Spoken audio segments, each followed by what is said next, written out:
All right. We ready to get this going, Darby? Like it. All right. So let me start with saying that we're doing something new here today. We're doing a live segment of our Optimistic American podcast, and I'm here with my co-writer, Larry Aldrich. Larry Aldrich and I wrote this book, sitting to the next of us, called What's Right with America. Now, today, we're going to spend a little bit of time not only talking about the book, but for people who have bought it or who are interested, we're going to give them a chance to be able to write their comments down and talk about issues that they care about. I'm also going to spend a little bit of time talking about our biases. One of the things that I figured out a long time ago is that if you don't believe you have a bias, you're one of the people with a problem.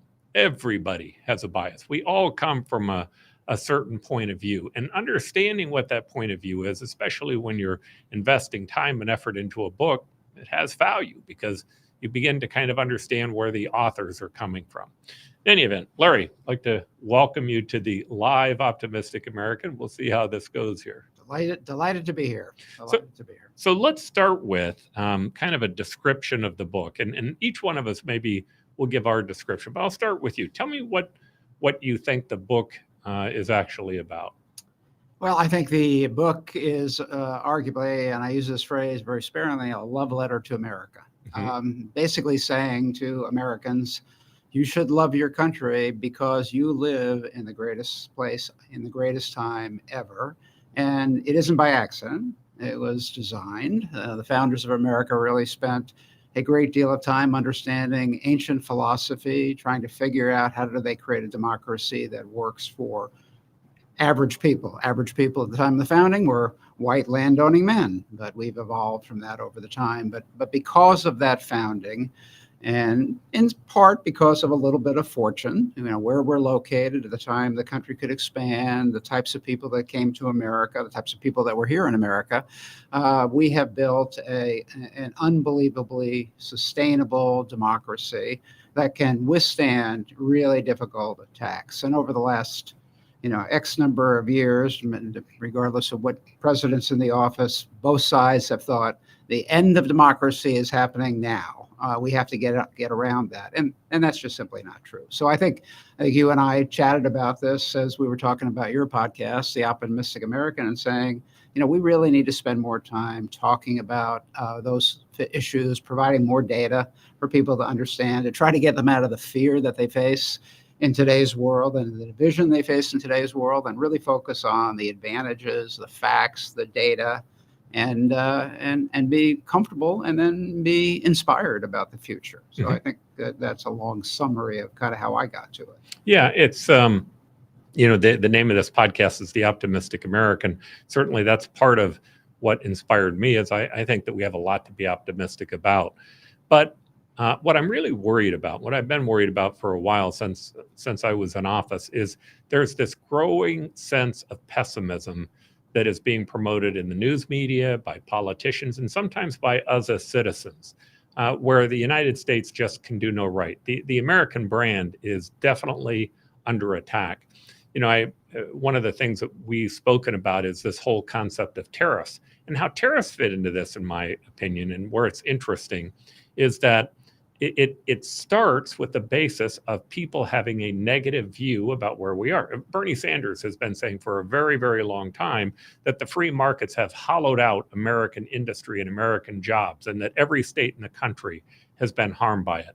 Donald Trump, when he talks about it, is saying the same thing. Now, you can agree or disagree with tariffs, but you ought to start with, is the underlying assumption right? And in my opinion, all the data says the exact opposite. There's never been anything like the United States of America.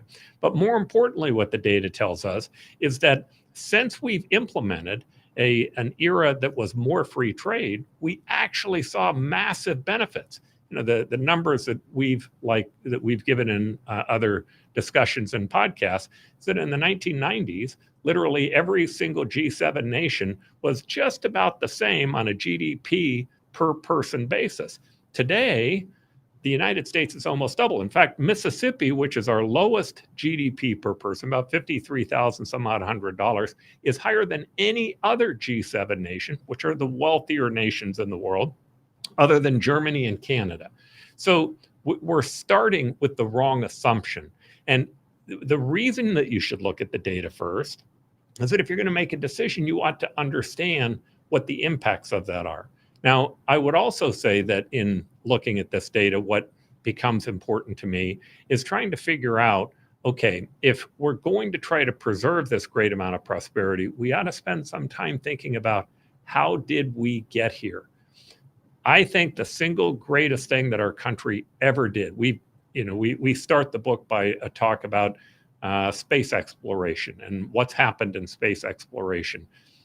In that chapter, what we try to point out to people is that ability to go after great projects hasn't gone away. We're still doing it today. In fact, we're now doing it with private money. But whether it was going to the moon or building dams or bridges or whatever it was, the single greatest thing that the United States ever did was that we empowered the individual over government. And that, to me, is the underlying thesis of what we're working on. You will see a lot of books with a lot of different themes. Some say that it's geography. Some say that it is, I love the book, Why Nations Fail. They talk about extractions, governments that have extractive policies. But I think the fundamental basis of it is the individual. Yeah, I would agree with that, and I do think that we have to acknowledge we come to this table with fairly decent biases. Mm-hmm. Folks on the camera can look at me and say, "Yeah, there's an old white guy, bald guy, and if I stood up, I'd be pretty short too." So, I have those kind of biases. The shortness, I'm not sure what gives me an advantage or disadvantage, but I have the bias of being a white man in America. It's hard to run away from that. You were also a publisher of a paper. What bias did that give you? Yeah, I think that bias from an individual was and I'll talk about the paper in a second. When you're in business, when you're working with others who aren't in your category, you learn the talents that people bring to the table. Like both of us have had the experience that even if we are white men, we work very closely with women, and women of all races to actually watch them be incredibly successful and help our organizations be successful. Yeah, I got to run 2 daily newspapers in Tucson, Arizona back in the 90s when we made a lot of money. It was a very good business. And yet, what did we make money on? We made money on bad news. I can remember asking my vice president of circulation, how's it look going forward? He goes, plane crashes, earthquakes, tornadoes, life's great. Because at that time, there were a lot of damages.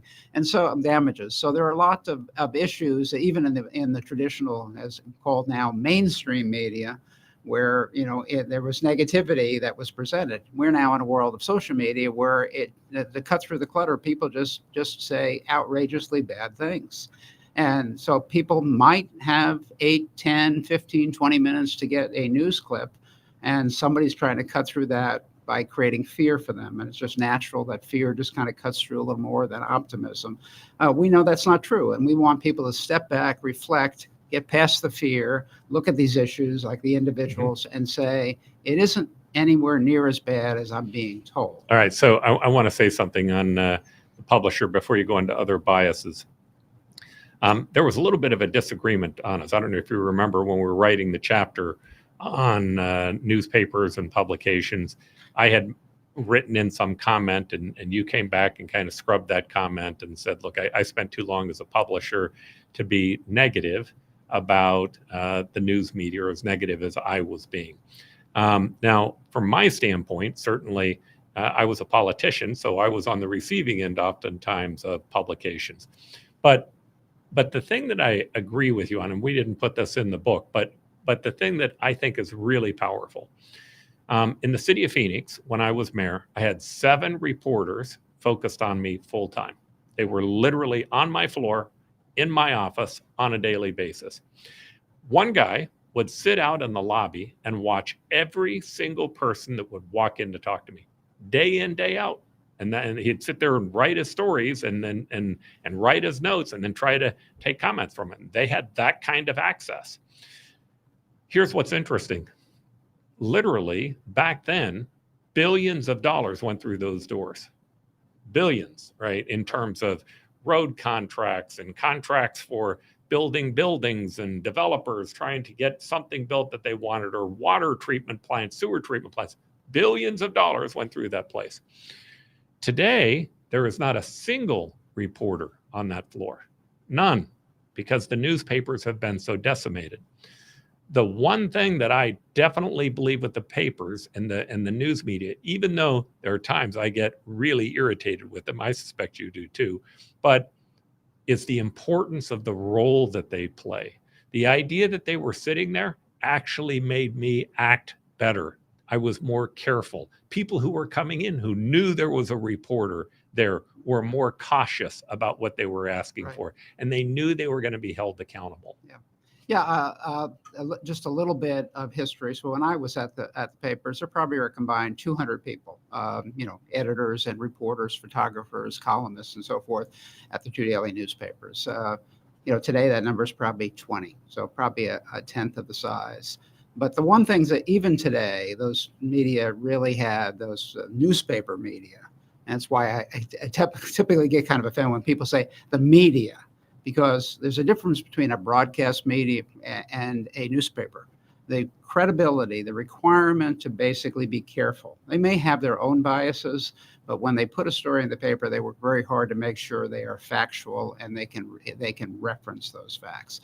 So it's interesting now with the fewer resources. But that said, there now are a lot of individual journalists. They may not be nearly as careful, but the ability to get more information is out there with social media.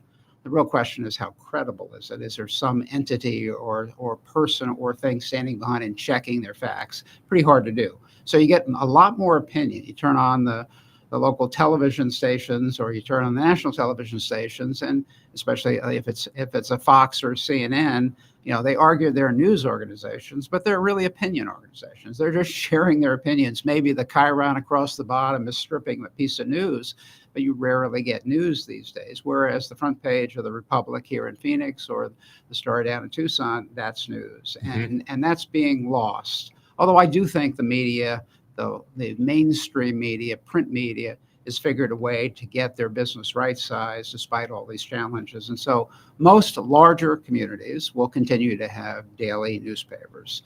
Phoenix will probably have the Republic for a long time. They just won't have the depth and breadth of coverage you faced, either positively or negatively, when you're there. And it's now 30 years since we launched the very first internet newspaper in the state of Arizona down in Tucson called StarNet. It actually, the 30th anniversary was Cinco de Mayo, and that was the time that we believed we could increase democracy. We could have more engagement between readers and reporters. And within a year and a half, it was like, oh my God, we've lost control. There's no way to moderate the discussions. And they just started to go in many different directions. And that was going to happen regardless.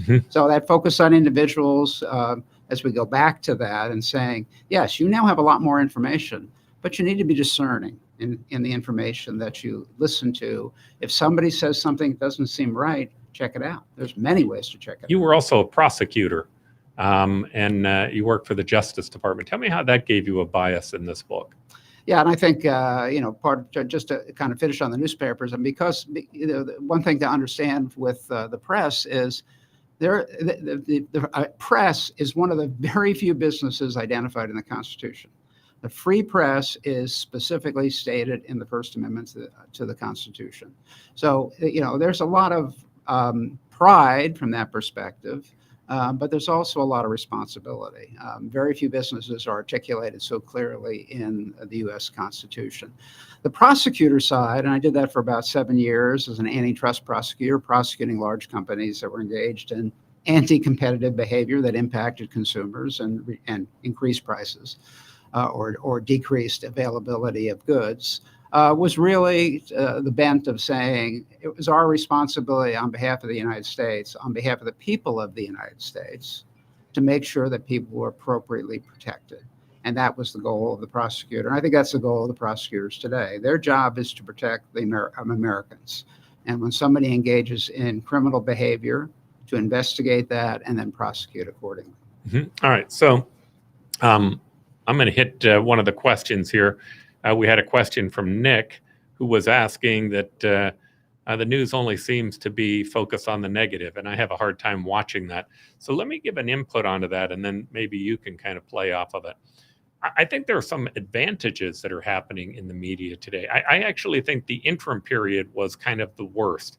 When we were going from newspapers to either Sean Hannity or Rachel Maddow, what we were doing is we were creating these gatekeepers that would have some ideological bent. Either one of those two have an ideological bent, and then they would frame the questions that were going to be asked of someone, and at most they'd get 30 seconds or a minute and a half to answer it. And of course, the questions are so cited that you're not really getting a full response to them.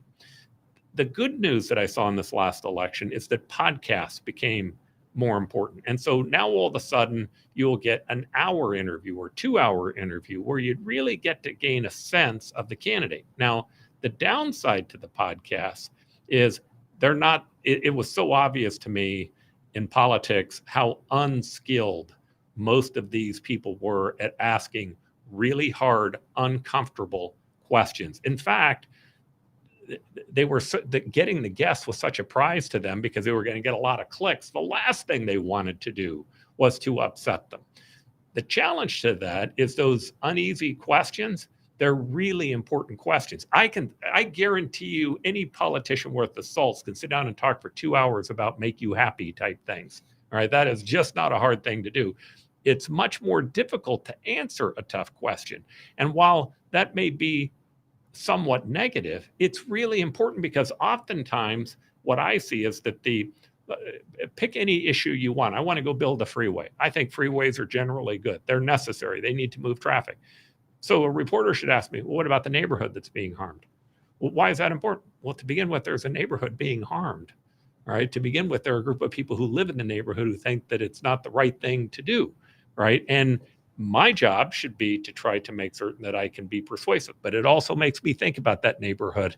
It makes me think about how it is that I'm going to have to respond to that question and to know that I better go out and meet with them and talk to them and see if there are mitigating ways that I can deal with it. It plays a role in helping bring you back to a center. Now, that part of the media, I feel like we've lost. Correct me if you think I'm incorrect on that. Well, and let me lean a little into Nick's question, and thank you for that question, Nick. I think the discernment is really the key piece here. I think every news story, almost every news story that I can think of, has a positive and negative to it. The media may present it very negatively. So building a highway is presenting the impact in the neighborhood, but they're building a highway. They're trying to move people successfully. The politicians are. That's the positive side.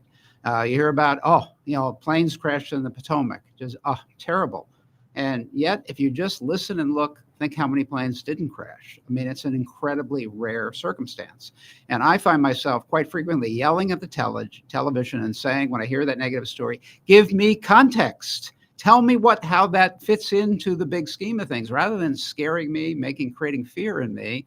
What does that mean? Is that big deal or is that a small deal? And most of the time, all the negatives are small. Are shootings in America tragic? Absolutely. Considering the number of guns we have in America, it's amazing there aren't more. And that's a hard one to get positive and negative on for many people. But there are many stories along those lines that anybody watching, listening to, needs to, every time they start having a fear response, step back a little bit and say, but what can I take out of the story that has a positive? And every story has it. And I just wish the media would provide the context, would basically not play up the disaster that is really a small piece of the equation more often than not. I find one of the publications, I've listened to a lot of different podcasts for a variety of reasons. I mean, one of them is a little bit of research that I'm doing on them. But I also, through doing the research, began to find podcasts that I listen to more than others. I'm going to give a shout out to the Wall Street Journal. In listening to their podcast, here's what has sold me on them. I can go to a podcast that's a news podcast and find a podcast that is anti-Donald Trump on everything he's doing.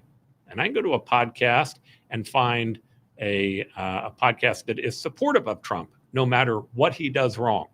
The Wall Street Journal, what I found was they were willing to be negative on Trump on things they don't agree with him on, like the tariff issue. And then they were more supportive on immigration, yet they weren't supportive on the concept of fighting the US Supreme Court and not giving someone due process. Here's my point in that. I think you have to really search for the news. You have to really search for the truth. And in general, what I would tell you is if you're listening to a podcast where every single bit of the news ends up being on one side, it's not really news. It's not even close to news. Yeah. Now, fortunately, the Wall Street Journal doesn't call their podcast news. They call it commentary, but still they're trying to call balls and strikes. You can tell that there's a nature to them that is more designed about calling balls and strikes than they are about just simply giving commentary from their ideological position. My question to you is, in this environment today, how do you find something that's closer to the truth? I think I spent a lot of time trying to find better data sources. So if somebody makes an allegation, I rarely accept that as the truth. If it's important, I mean, if it's unimportant, I don't worry about it. Just kind of just breezes over my bald head. But if it's important, if it's a pretty significant factor, I try to go deal with that. And so, you know, there was a factoid I just saw the other day that said, and I can't remember the specific fact, but I do remember the numbers because numbers are kind of sing to me. And it was like, well, it was $3 to $5 million in '69, and that's something like some 300 million to 500. That's it. I go, there's no way that's the math.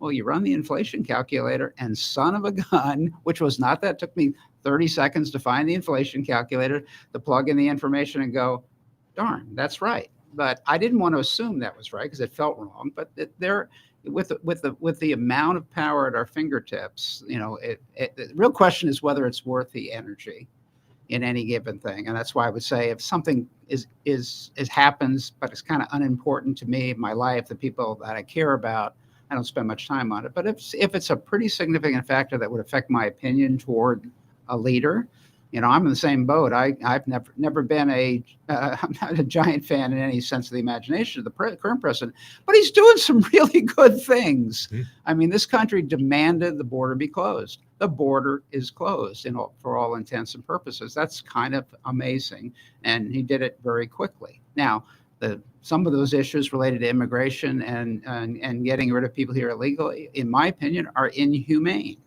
And I don't think Americans want inhumanity. And I was asked the other day, well, what do you think about humanity, and why is that an issue? And what do you? I go, I don't think the average American would say that if we have somebody here illegally who hasn't committed a crime, it would be okay for the military to pull out a gun and kill them in America. You know, that would be inhuman. Almost everybody that I know, and I hope almost everybody I know, would feel that way. Mm-hmm. And likewise, most everybody would feel it's not okay not to do anything about it. So somewhere between doing nothing and killing people on the street is where the issues are.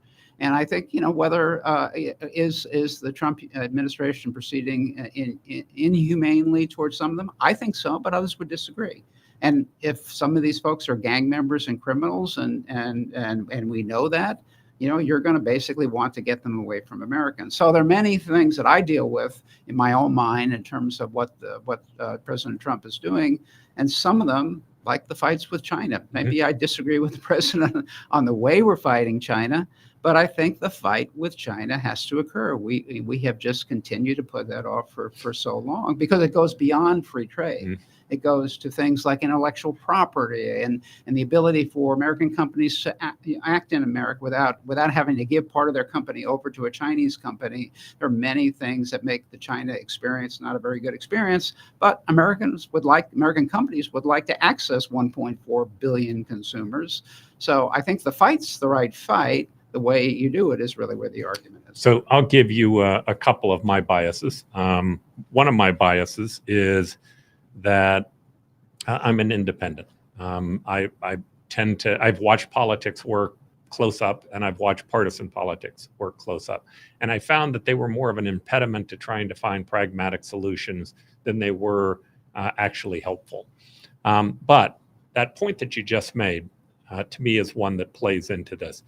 It's called cognitive dissonance. The idea, what cognitive dissonance is that All of us have some type of bias, and all of us tend to have a group of people that we hang out with. Now, that could be a party, but it could also be you're a CEO of a company and your kind of tribe are other CEOs, or it could be you're a member of organized labor and the people who are in organized labor become a part of your tribe. Well, what happens in tribal politics is, as opposed to partisan politics, you were supposed to be in a party and it was okay for you to disagree with 30 to 40% of what the party stood for. That not only was okay, it was kind of expected. But in tribal politics, what you tend to do is when you hear something that you disagree with morally, in the beginning, you may try to defend it, but at some point, it's so disconnected from how you see things morally that you go to the next step, which is to say, my side, what about your side, right? And you just simply pave the way to hell by talking about how bad the other side is. Well, what cognitive dissonance is that all of us know in our mind that there's something that we believe is right or that is morally correct. But to defend our tribe, we end up taking this other position. So there's this area of disconnect. Now, here's what I would say. For the most part, if you really are tribal or you're partisan, you're not going to convince anybody on the other side anyway. So why not try to convince the people on your side who actually will listen to you that you disagree with that issue? There you can be much more impactful. In fact, I can tell you politicians tend to poll their base. And when they poll their base voters, if their base voters are saying, well, I'm just anti-Trump and anything he's for, I'm against, right? Well, then your leaders are hearing that everything that he's doing is wrong. And the same is true in reverse.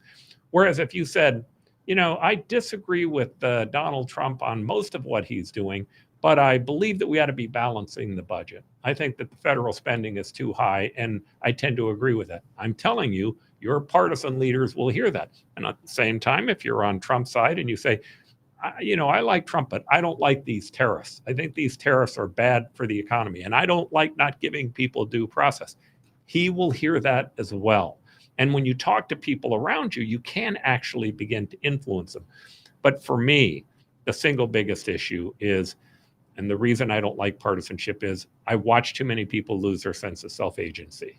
They start to make decisions based upon this pessimistic view of the world that they've gained from listening to their political leaders, and both sides are spinning pessimistic yarns. You all of a sudden start making decisions that are incorrect because you start buying into that theory.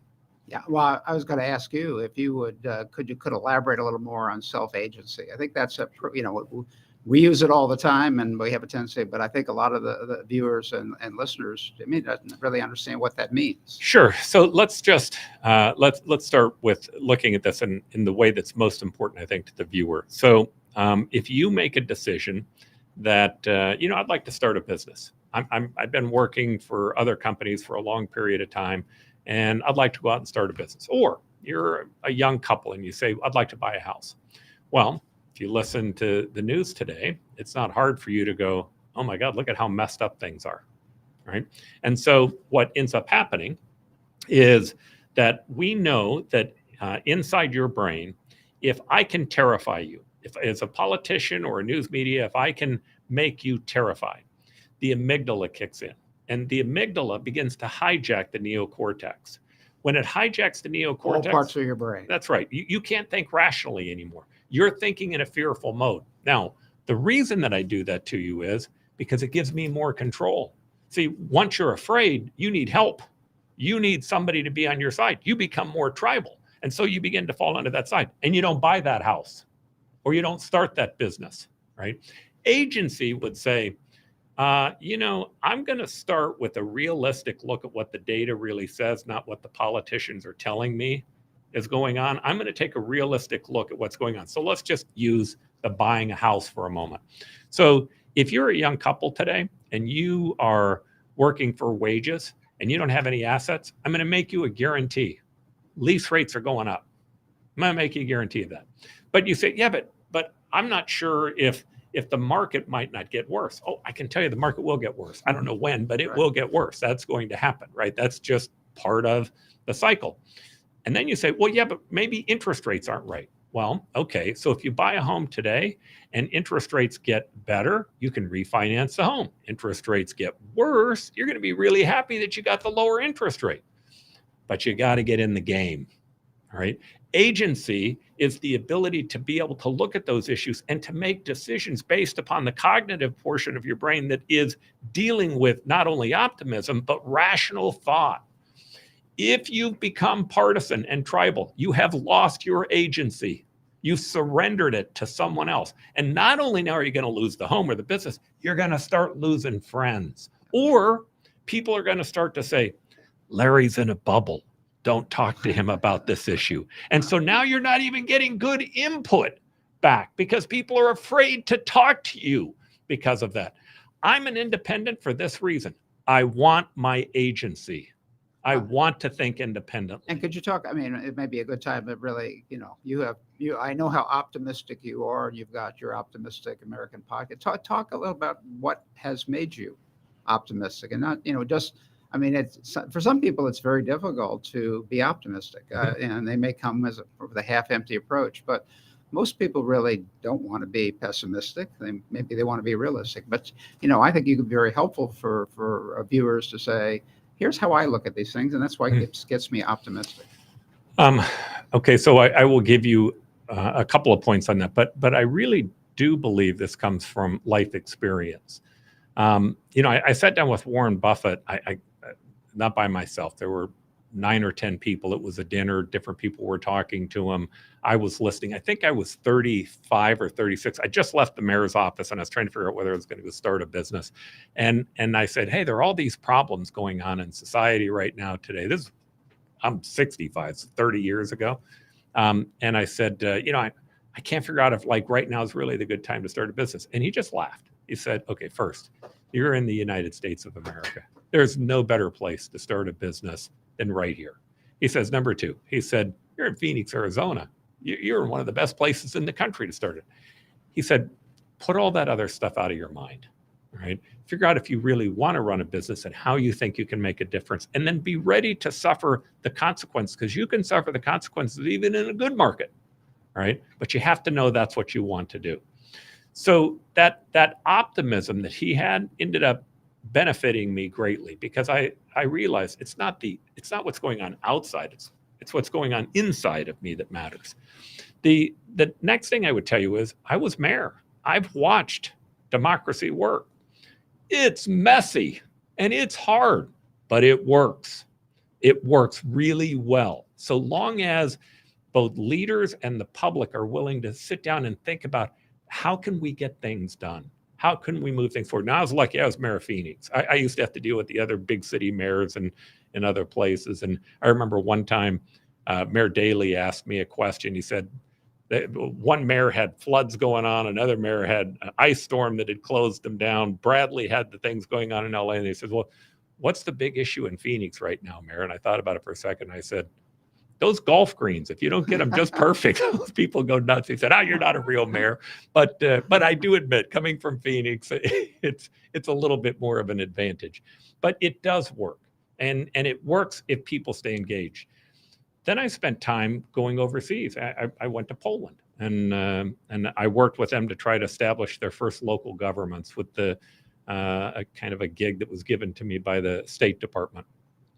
What I remember was we went out and they wanted to show me the cities, and they wanted to ask, where do you put the barber shop and where do you put the restaurant?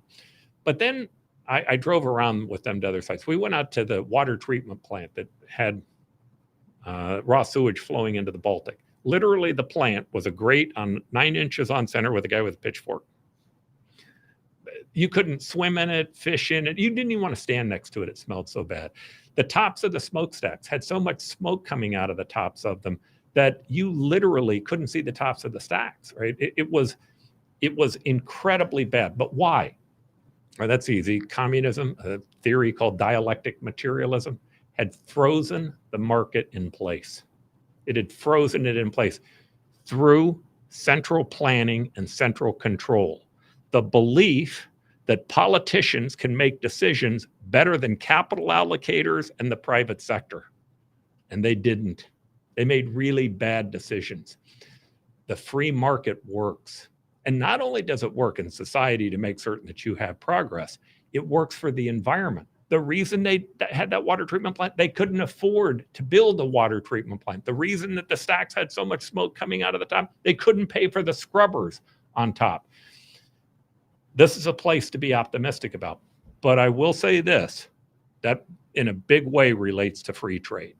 It's our ability to allow the market to work without the hands of politicians thinking that somehow or another they know better. Right. And I'm not just talking about Trump. I'm talking about Bernie Sanders and AOC and a whole other group of people who all think they know better than the marketplace. Yeah, and I think one of the things that we've put into the book very importantly is America is a place of restarts. I mean, I would very, very readily admit on this podcast video that I've had a number of failures in life, whether it's in business and where I went down and I convinced people that I was going to do something and wanting to get it accomplished, and it didn't work, and I had to go back, hat in hand, literally, not wearing a hat, but go there and basically beg forgiveness. And because I think as we create in America those opportunities, we get to pick ourselves up and start again. And the thing that probably drives me more crazy than anything about the criticism of President Trump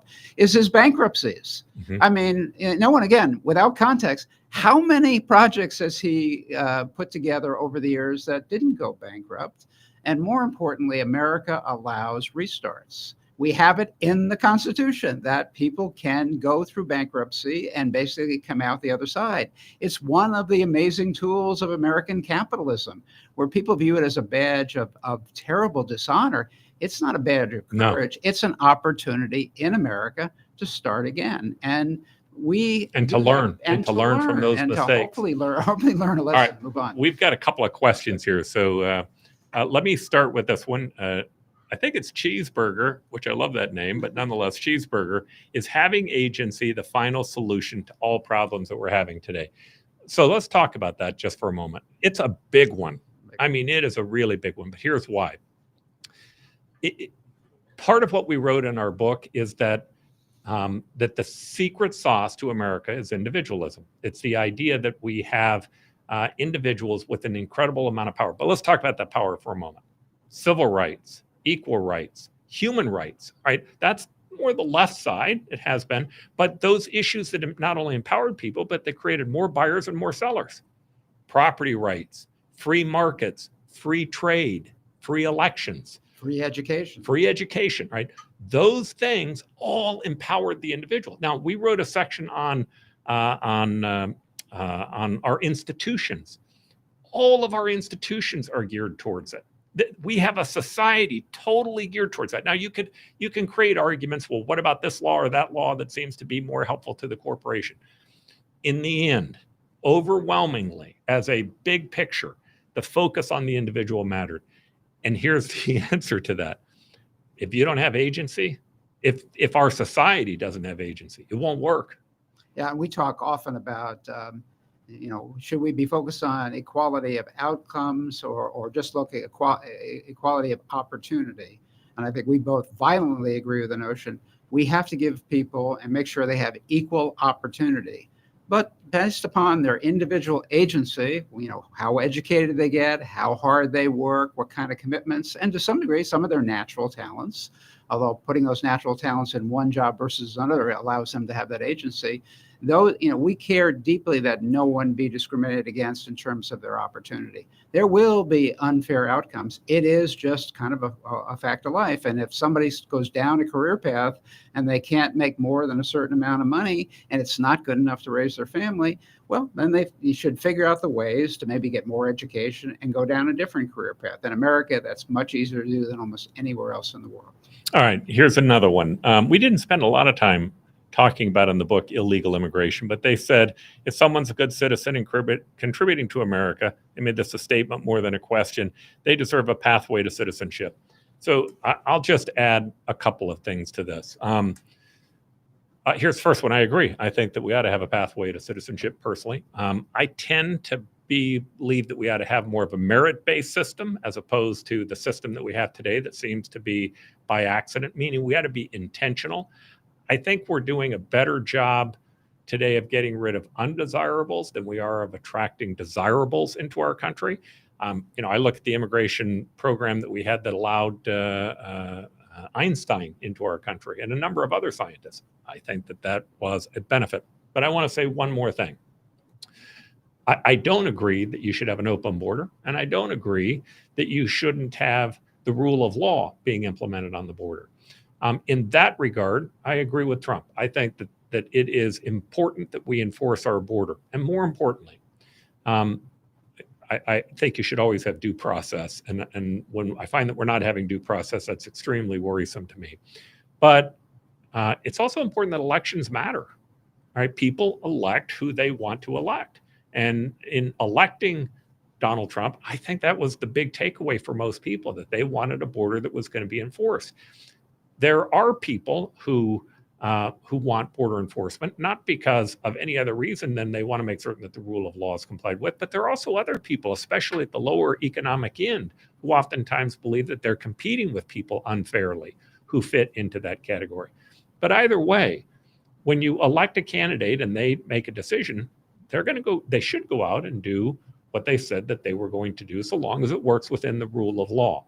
If you don't like that solution, then it's your job to get involved and help elect someone different. Right. And we should be, again, the inhumanity to basically demigod this and basically all these people coming over here are killing people. I mean, which is simply not even remotely true. Mm-hmm. One of my favorite authors out there these days is Yuval Levin at the American Enterprise Institute, wrote a book called American Covenant, talking about basically the branches of government that we talked about to some degree in our book. He just wrote an article in the Atlantic, and he said the most important branch of government, Article 1 of the Constitution, is the Congress. And they have completely abdicated their responsibility. So you get to illegal immigration, it is a tough issue. President Reagan, basically passed significant immigration laws that created a path for folks there. We didn't then control the border for 40 years. And so we're now stuck with an issue that's occurred under many presidencies. But it requires a congressional solution. We need more guest workers coming across the border from Mexico, working in the farms of Arizona, farms of California. And they need to have a work permit that entitles them to safely and legally cross the border, engage in whatever work they're going to do at our fair wage. We shouldn't abuse those rights, and we have minimum wage requirements for anybody in America, even if you have a work permit. And then they're going back to their home country, back to Mexico, maybe every night or at the end of the week, with the income they've earned and helping their families be more successful. So we need to, and I think President Bush, George W. Bush, really was focused on work permits, having more legal ways to bring more people to help make our economy grow. Our economy is going to shrink if we stop immigration, legal and illegal. President Trump, before he was president, made a really good point that and back to your comment on merit-based, and was how in the world do we allow that foreign students who graduate from some of the finest universities in the world, which we have in America, how do we not let them stay in America to actually build their company here in America? We have a very limited supply of visas that enable those talented young folks from all around the world to stay in America. It's shameful that we don't allow those folks to build their business in America. They take what they've learned to whatever their home country is. If they want to do that, that's their right. But if they want to stay here, we should welcome them. So the merit-based side in that place, encouraging people with resources and talents to come to America. We do need workers for unskilled labor. We are not going to have Americans working in the fields. There are not very many of them. It's just hard work. I don't want my kids and grandkids doing that. I think very few Americans should aspire to have somebody in their family work in the fields, but we need those laborers. And there are many ways, but it requires Congress working with the president to come up with a comprehensive solution. And darn it, we should, as Americans, insist that our Congress, the people, solve these problems. Instead of going to the social media and ranting on Fox or MSNBC, they should be elected to solve problems. And if they don't solve problems, they should be fired and get somebody who will. So it's a big deal. A path for citizenship might make sense if you had a comprehensive solution, if you made sure we aren't facing this problem in another 40 years. And that's been the challenge that I think a lot of us, especially on the Republican side, have said, we were supposed to stop this after we had that comprehensive bill in the 80s. I think it was the early 80s. And we didn't. Shame on every president, administration, and Congress from that point forward to not stopping illegal immigration, encouraging more legal immigration, more work permits, more talent. And we need the talent. All right. Cheeseburger had another great comment, which was, he actually has two more good ones here. I'll put them both out here. The first one was, what made us commit to this particular mission? And how can we help others regain agency? I really love that question, but I'm going to hold that one for last. I think that's a good place for us to wrap up. Let's start with the other question. What got us to commit to this? Increasingly, I have watched our society begin to base its outward going policy on pessimism. That is just clear to me that that's what's taking place. And secondarily, when I put together the Optimistic American podcast, we were filled with comments originally. And I mean filled with comments that said, how can you even think about being optimistic? By the way, this was 4 years ago, but how can you even think about being optimistic? There was a constant push for this very, very dark view of what was happening in America. And I'm not going to say that there aren't bad things that happen in America. Of course there are, but compared to what? All right. You have to compare it to something else. All right. Our economy isn't doing as well as we'd like it to. Compared to what? Individuals don't have the rights that they should have. Compared to what? When you compare us, there's nothing like this place. And I've just seen it over and over and over again. What worries me more than anything else is listening to people who have bought into this dark negative narrative. And where it really bothers me is when I have someone that I love or that I care about, and I watch them go down that rabbit hole, watching them make decisions in their life that are based on false data. It's just not a realistic view of what's happening, and their lives never get better from it. Look, pessimists play an important role in society. They tell us the things that are wrong and that need to be fixed, but this is just reality. The people who are going to fix it are the people who believe that you can, right? And we can fix these problems. Any man-made problem can be fixed by men or men and women, right? We'll probably have a harder time, although I think we'll overcome many of the natural environmental issues. But nonetheless, the ones that we create are certainly solvable by us, but not if you don't believe in it. Right. And I think that to me is a good point as we get towards the end here. It's just underscoring the rule of law. That's so much of what makes America the greatest country ever is we have built a system based upon the Constitution. The Constitution is a roadmap for how we create institutions and laws and how those laws protect minority rights, individual rights that the majority would like to take away. But we just have a system and we have written law that enables any single person, whether out there, for example, buying anything, to be comfortable that they are not getting ripped off. And if they are getting ripped off, there's a process to put that person in jail or be fined. It just doesn't occur, even in many democracies, especially democracies that don't have the legacy that we have in our democracy. And as people start talking about the rule of law, I see people's eyes glaze over about it's the foundation, as we've said, it's the scaffolding for our American democracy. It's what builds us because we can trust that when you and I are across the table or around the corner in the corner shop, driving on the road, and we know virtually everybody is on the correct side of the road, unless they just came over from a country that drives on the other side of the road. And that's not going to last for very long. So people stop at stop signs and they stop at stoplights. It's the rule of law that makes that happen. And we just kind of forget that. And I think that's, it's hard not to be optimistic that we have this scaffolding that enables us to basically live successfully and to not be optimistic about it. All right. And so before we get to this last question, let me cover what they said. How can we help others regain agency? I'll start with asking that question to you. I think we, to some degree, I've been so far removed from the education system that I have experienced, my kids' experience. I don't really know it that well from my grandkids' experience. I think we were a little more skeptical when we were going through school. I think we were taught lessons, but I think we were taught how to ask questions and have skepticism. So I would say, and I don't know if our public and private education is doing that in the same way and teaching people to think, to ask questions and not take what somebody says as the gospel truth. And so agency really is, I would say, the hesitation that says, let me check. In today's world with these devices, it takes seconds to check what somebody tells you. It drives me nuts. My wife does that when I say something. But I think if people want to recapture their agency, have a little more, I'd say, skepticism.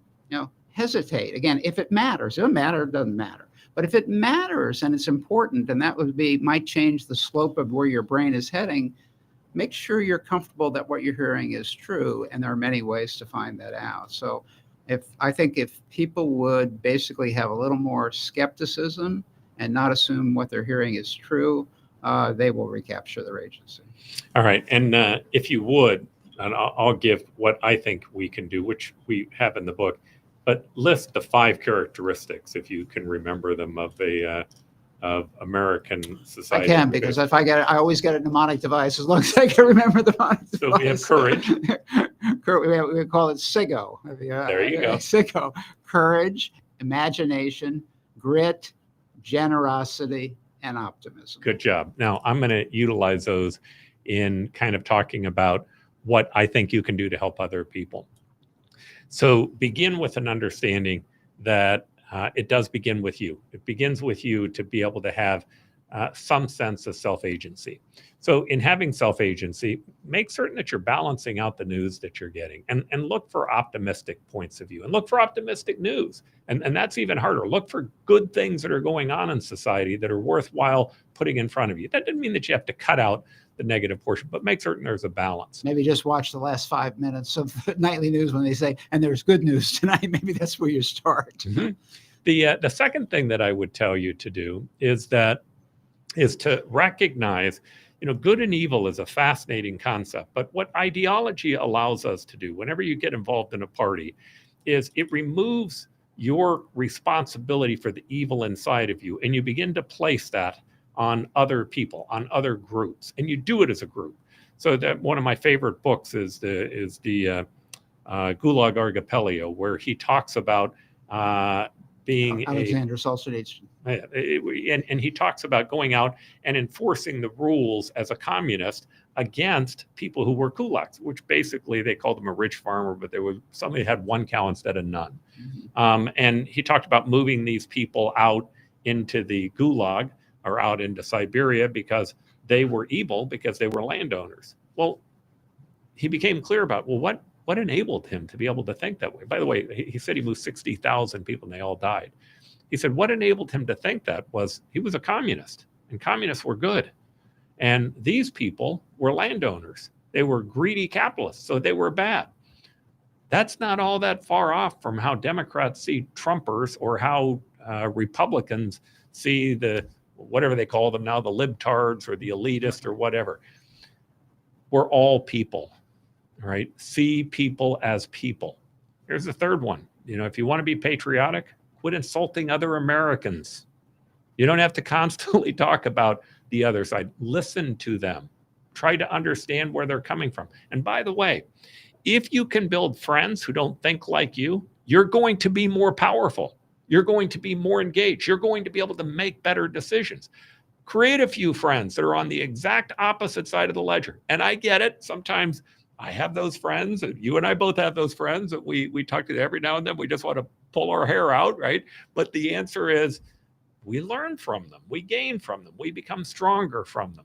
That's the grit. Yeah, and that's to be periodically the devil's advocate. Take the other side. Mm-hmm. If you hear everybody saying so and so is great, this is good, take the other side. Mhm. You know, and I know in my career, I was always told I was awfully negative because I was always taking the other side. And it's like, if nobody else is going to take the other side, I am. And I think we both have learned, you know, we just make better decisions. And frankly, it's just more interesting in conversation to not have everybody agreeing.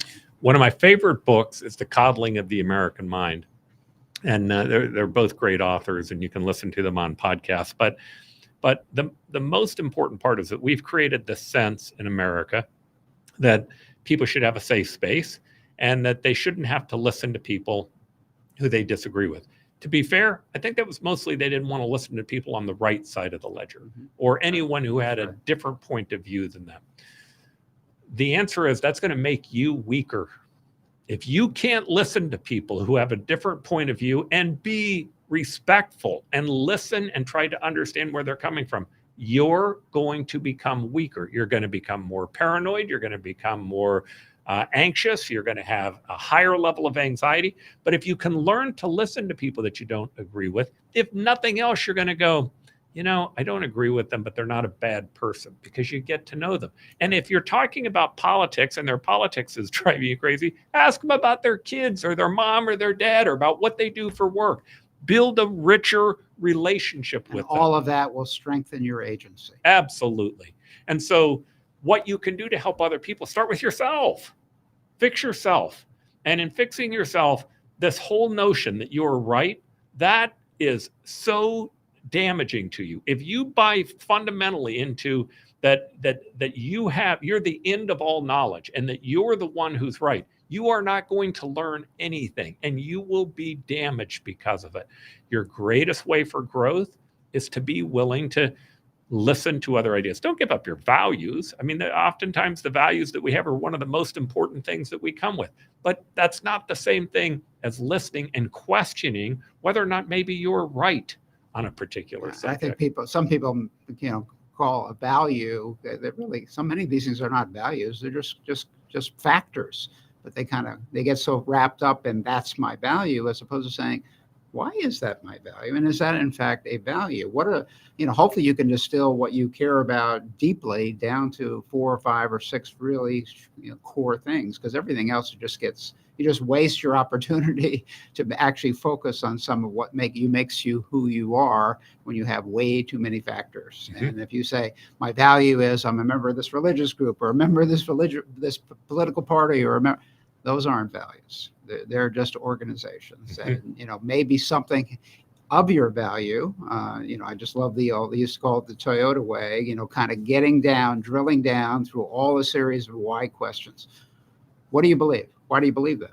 Well, but why do you believe that? But why do you believe that? And really getting down to the core. And I mean, people want to get back to agency. I think it's worth having that self-examination and saying at the core, what do mm-hmm. I believe in America? And we believe in optimism. Yep. All right. We'll call this as an end to our first show.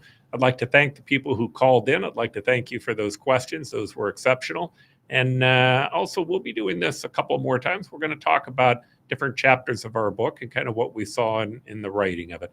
Larry, I have really enjoyed the process with you. I learned a lot from you in this. As I said earlier, we had a couple of areas where we had disagreements, but it was fun trying to figure out how you thought and how maybe your experiences could be not only helpful in the book, but helpful in helping me shape some conceptions about things that maybe I had misconceptions of. Well, it's been a delight to work with you on that, Paul. And you have the stories, and America is a system of stories. I'm not that good a storyteller. I can write the words, so it's great to have the stories. And I think what made the partnership writing this work was the battles were few because mm-hmm. we looked at our strengths. We tried to prop up our weaknesses with each other, and it was a process, and it was a good process. So I thank you for our next one. We'll cover some of the stories. That'll be fun. That'll be great. Thanks again. We appreciate having